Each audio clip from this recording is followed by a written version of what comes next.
From the National Newsroom of the Canadian Press, I'm Lisa Laporte. University of British Columbia President Benoit Antoine Bacon says the school welcomes a respectful and robust discussion with its students about investments.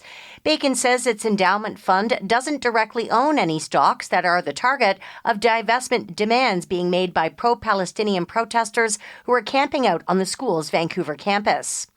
Federal Mental Health and Addictions Minister Yara Sachs says Ottawa has granted British Columbia's request to scale back its drug decriminalization pilot program in public spaces. We know that we need to address the opioid crisis and the overdose deaths that we're seeing as a public health issue. This is a health crisis, not a criminal one. That being said, communities need to be safe.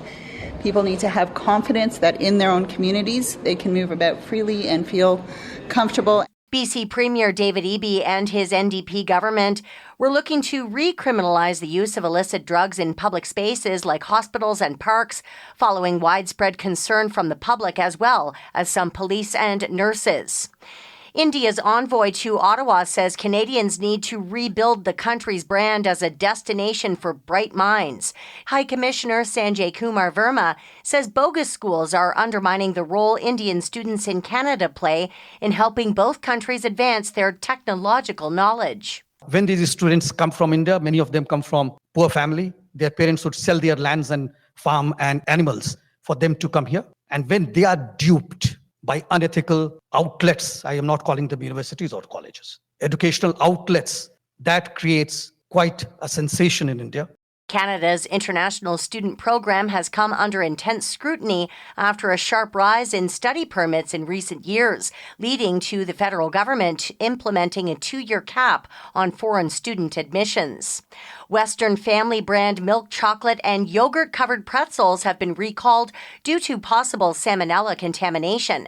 The pretzels were sold in British Columbia and possibly other provinces and territories.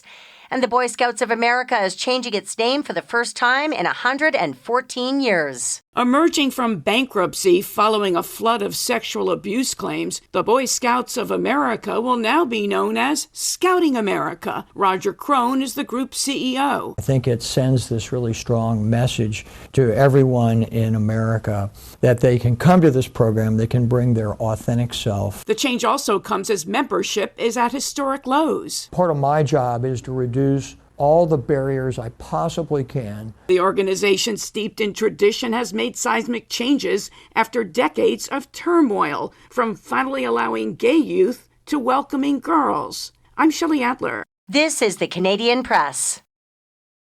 In sports, the CFL has suspended Toronto Argonauts quarterback Chad Kelly for at least 9 regular season games for violating its gender-based violence policy. The league made the announcement following its investigation into a lawsuit by a former strength and conditioning coach against both the player and the club.